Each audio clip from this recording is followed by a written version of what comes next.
Nagaan Waaqayyoo hunduma keessaniif haa baay'atu. Ani obboleessa keessan faarfataa Amaanu'eel Gaaddisaadha. Kun qophii keessummaa Dooniiti. Har'a istiidiyoo Naafileet istiidiyoo keessatti argama. Naafileet istiidiyoon kun eessa akka jiraatuu fi keessummaan ana ferradhee obbukeedhaa qabu eenyu akka ta'e asumaan eenyummaa isaa isinitti himaa.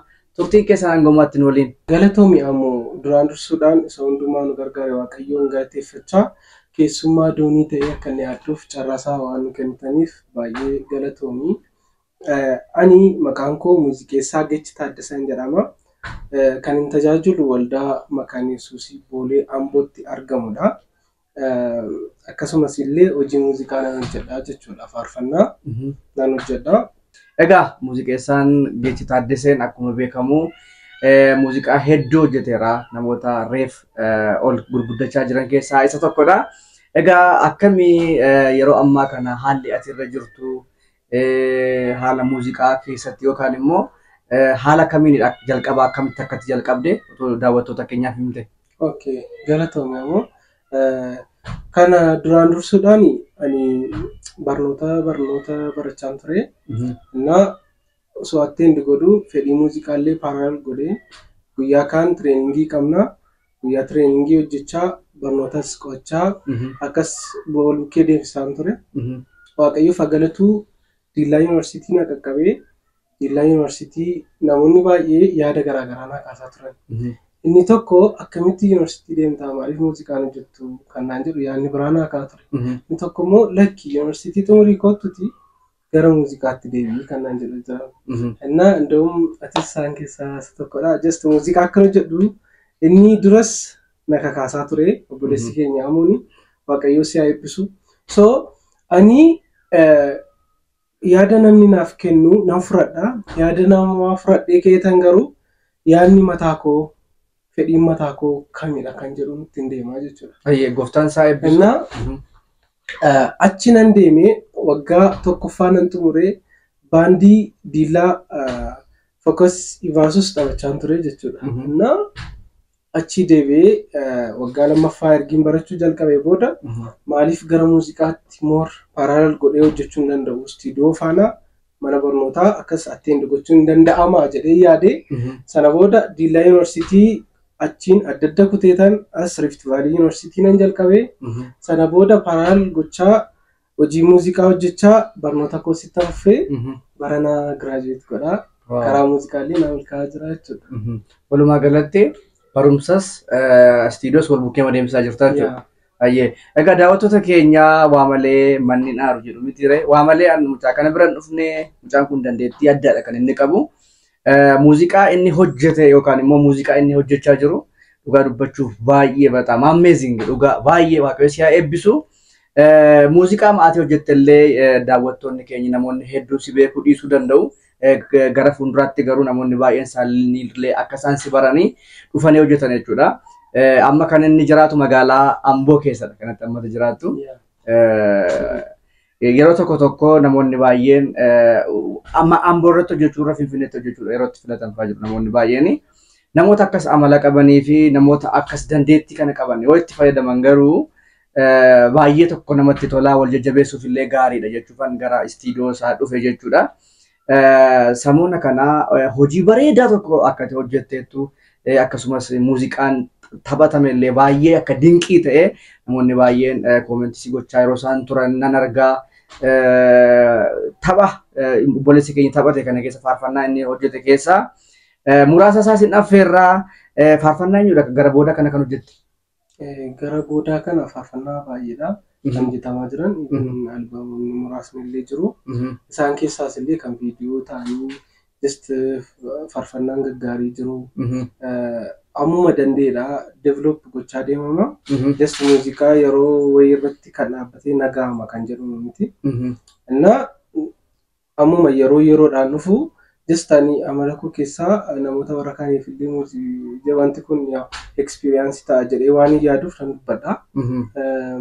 Muuziqoonni hojjetaman jiru, muuziqaan baay'ee hojjetamaa jiru, muuziqaa duratti illee jiru. So isaan lachuu compare godheeni more muuziqaa modern ta'anis dhaggeeffadheen just yeroo mataa koo fixed godhadheen kaawwadha. kaawwadhee just ofii koo shaakallii nan shaakala faarfannaa malee jechuudha. Yeroo faarfannaa kan biraadha faarfannaa hojjechuu malee yeroo shaakallii kan muuziqaa just projektii tokko hojjedhee xumuree nan balleessa. Bakka jalaan qabanne akkas projektii tokko hojjedhee nan balleessa jechuudha. Inni sun maaliif nu gargaara? Develop gochuudhaafidha. Wanta nuti qabnu more baasnee akka gurra namaatiif mijatu faarfannicha akka dhageetti godhatu yeroo baay'ee faarfannoonni babbareedoo yookaan muuziqaa isaatu jalaa badaa yookaan immoo waan akka kanaa ta'a so yeroota amma hojiidha jedhametti seenametti yeroota amma kanaa hir'isuu danda'u qabnaa jechuudha. Kanaaf waaqayyo nu gargaaraa jira kuni gaadha jechuudha miti baay'ee muraasadha just itti wanta hin quufeen jiru garuu immoo isarra waanuma xiqqoorra dhaabbattee wanta baay'ee yaadda. Gradually ደግሞ ወንተ ስሪሰማ ደሙ ይጅራታ ጀቻ ኦኬ ወልማ ገለቲ ዳወቶንስ ሆጂ አቲ ሆጀቱ ከነ አገፈቹሌ በርባዳ ጅሩ ሆጂኒ ሆጀተ ኬሳ ፋርፈታ ከን ኢያሱ እግረ ሚዲያረት ከን ኢፋሜ ሳነሲቶ ሆጀተ ተፈካት ፋርፈና ከና አካታ ከሚት ከኒ ሆጀተሜ ሙዚቃ ሳ ዱጋ ወሎጅኒን ኢላላ ቱርቲ ኬሰን አመዱማቲ ኑወሊን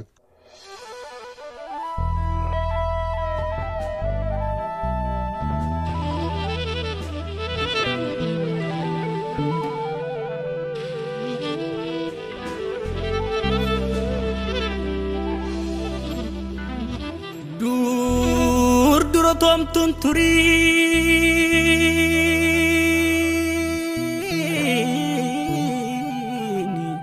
kan turte qofaake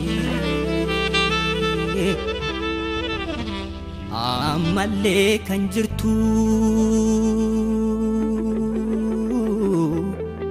ulfinaan teessoo keerra teesse Ojinar kaketi baye ajaba enyumatu sivyada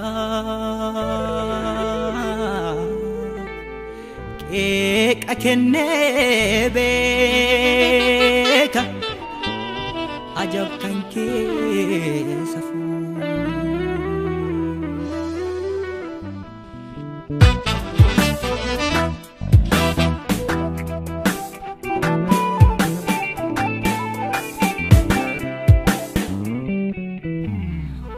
Wangi fi laftinu mamini namata unko yutumbe kamini na bektanani adda kanke kuni hojin ke sammu ko gararranoli jechanka buitin ibsuf siini kokuma kamini safusif okuni gudada yon jadu jechichisin ibsuni challi sifrako kambe kun si jajufi mashan qaba ko seluwan ko dis inul fesu kanul fatusi ulfadu galatomi galatomi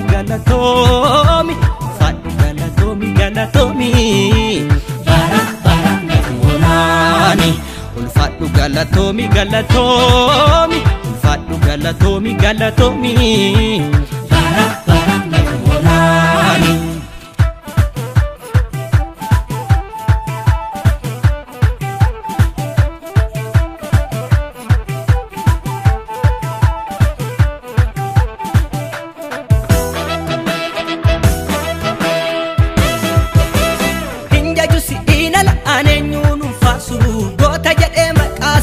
Sena farsu uman utujiru takka umaman farsu ala basa gobumano mirsu ulom na dunya qalbi ko nawatu gabina owe yada kosnan hatu dache borbaduf an yomu wedisu jireni kondusi waka ko ulfesu fina konda dise sikofa ulfesen jira daunda dise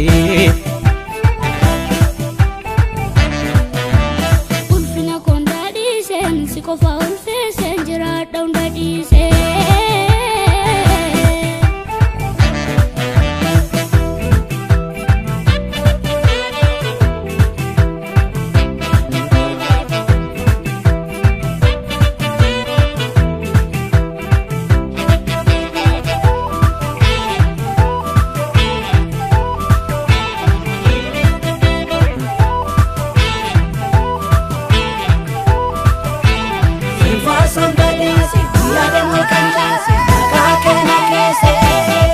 Wow. Betul amazing. Duga wak ada juga. Musika karena bayi agak bayi jalan ada duga juga.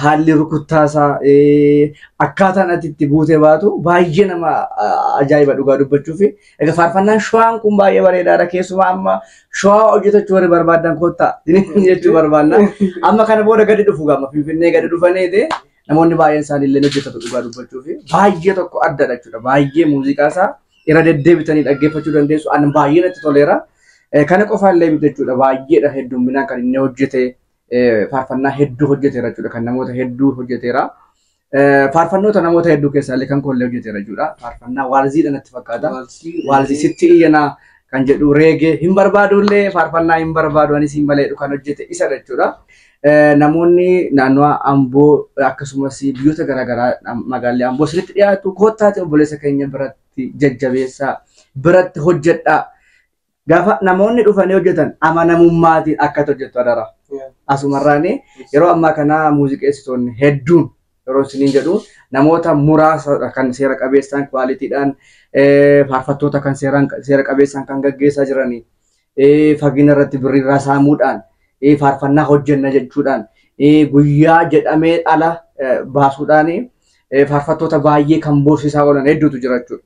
Akkas jettee ijoollota baay'ee yoo boosifte tokkoffaa seera birattis waaqa birattis fudhatama hin qabdu waan ta'eef seera qabeessaan qulqullummaadhaan yookaan immoo hojii bareedaa ta'e guyyaa jedhametti saba kana fuulduratti sitti himna bareechitee hojjette inni gamas inni garas inni jallaas inni gararraas dhufee si biratti hojjechuu danda'a jechuudha amanamummaatiin akka hojjettu waaqayyo gooftaan si haa gargaaru.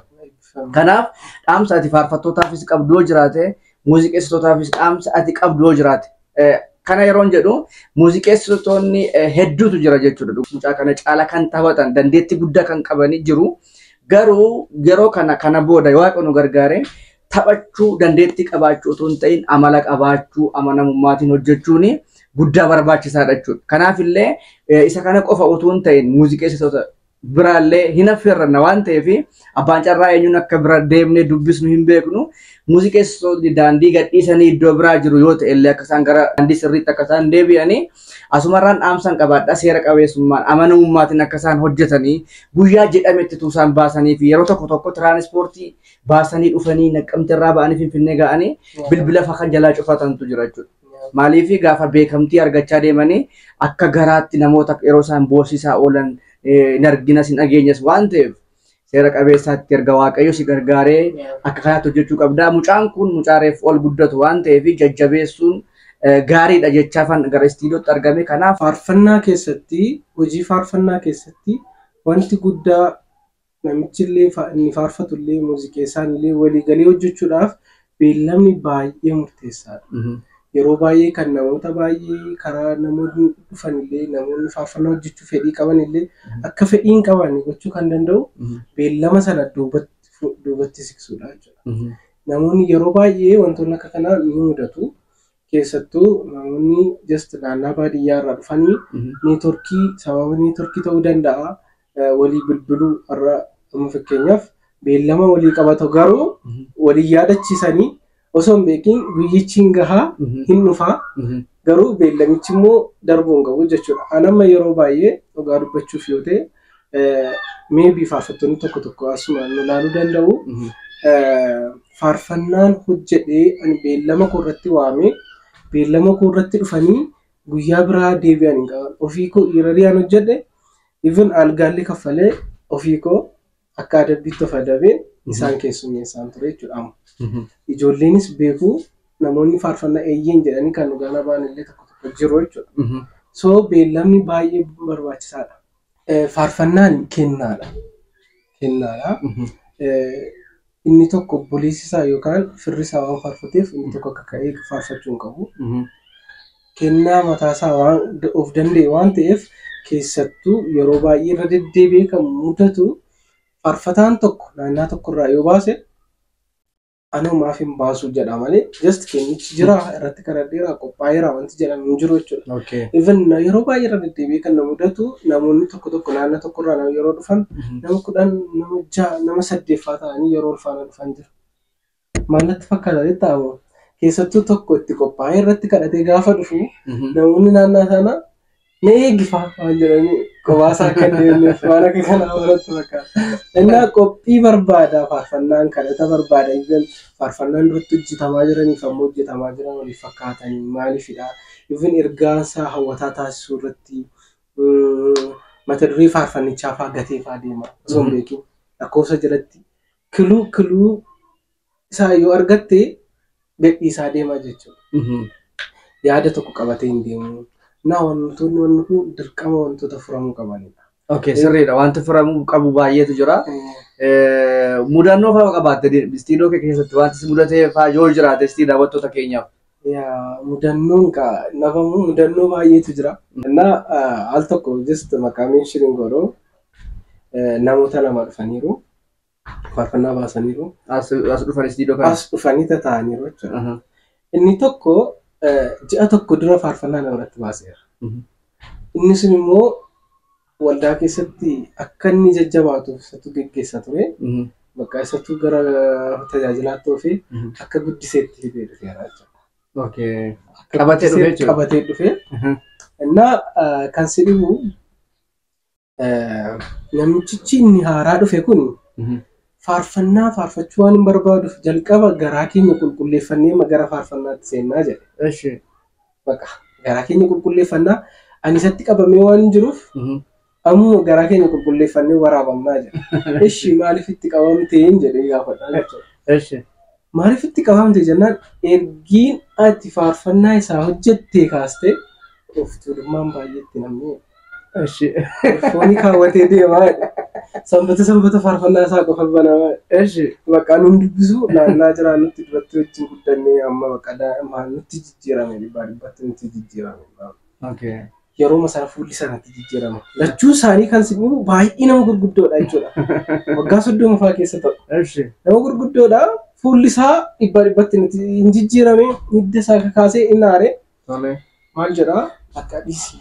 Jechuun dhiisitti qabamiin anatuuf salphise ani faana dhufuun qabuun ture waan jedhee dhiisee galaa jechuudha. Yeroo dhiisee galu lakki kootu akkasumatti jedheen hubachiisuudhaaf na dhagee jedheen nan teessisee hin taa'ee sana booda amman saampilii sana waraabeen xumuraa ammasitti eegdanii ammas waluma dubbistanii wajjin wal faana galtuun jedhanii sana booda mucaasa sana nan waraabee hin taa'ee akka tasaa namoonni baay'inaan garaan bu'uutti faarfannaa dhufanii hojjetan just baadiyyaarraa dhufu harki caalaa.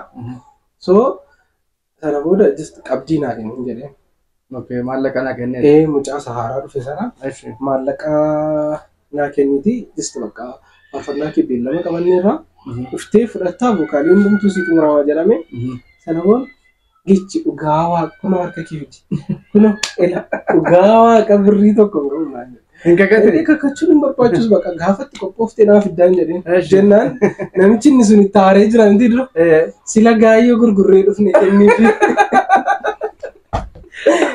sira birrii gaayyoo gurgurree Gaayyoo maalli gaayyoo kun? gaayyoo kan shiroota hojjetaa kana kaa'amee Sila maal jedha? gaayyoo gurgurree dhufne waan ta'eef birrii qabda kenniifi. Innaa baay'ee na hambisiise. Baay'ee kan sinniifu Kaffalee deemee jechuudha. kaffalee deeme malee tokko nambisne bakka indoo Baay'ee ajaa'iba. cufatee deeme inni baay'ee na'ee kana malees illee baay'ee kan sinniifu haala irratti faarfannaa baasuun barbaachisaa miti. Faarfattoonni fakkeenyaaf har'a ol ka'iinsi wanti guddaa waan nu ta'eef wanta sana galateeffannaa wantuma jirudha garuu yeroo hundumaa ta'uu qaba. Yeroo mijataas yeroo mijannees haala tokko yeroo naannaa baadiyyaatti haala rakkisaa ture beektaa. Yeroo sana bakka haala sana keessatti faarfannoonni ba'aa turan jiru. Mucaa tokko addatti kan si dhibu inni fanii taa'anii faarfannaa baasee haala amma jirudha. Bakka nagaa nuu fidii nagaa barbaannaa waan akka kanaadha. Just ergaa gaariidha. Bulee ganamasaa jechi faarfannicha naan baasne naan jedhe. Maal kaleessa galgala kennite akkamitti har'a sii ba'a jennaan. Deddeefiin barbaade bakka guyyaa lamatti naa baasi naan jedhe. Ani raanfadheera guyyaa lamaa booda ammas naa bilbileete. Jechi maal taate nagaan bu'aa jira deddeefiin naa baasi. nagaan bu'aa jira daddasitti farfannaa kanaafaa si jedha jechuun nagaan bu'ee waaqayyoof galannaa ta'u qaba nagaan yoo bu'e waaqayyoon galateeffachuu qabna malee just baay'ee nadiinqee.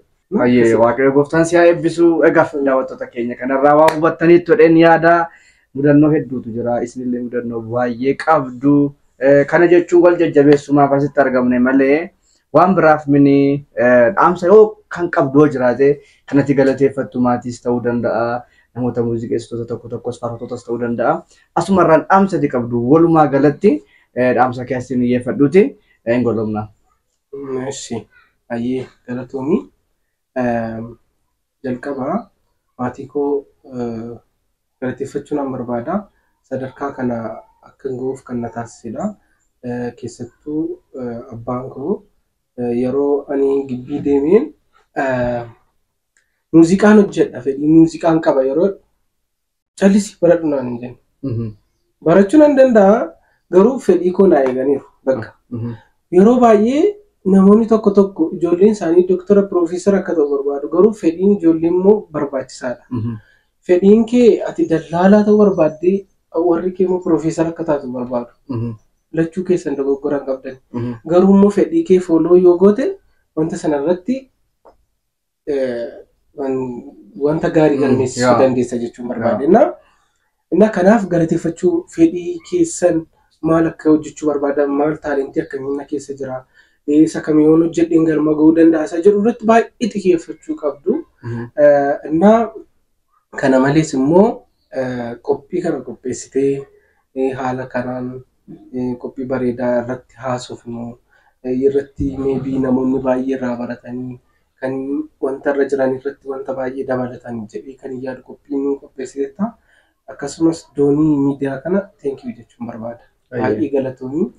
Waaqayyo isin haa eebbisu. Hayyee isinillee waaqayyo guddaan si haa eebbisu jabaadhu isiniin jenna. Egaa qophiin keenyi har'aa qophiin keessummaa doonii kana fakkaata. Torban dhuftu keessummaa biraadhaan walitti deebinaa waaqayyo isin haa eebbisu.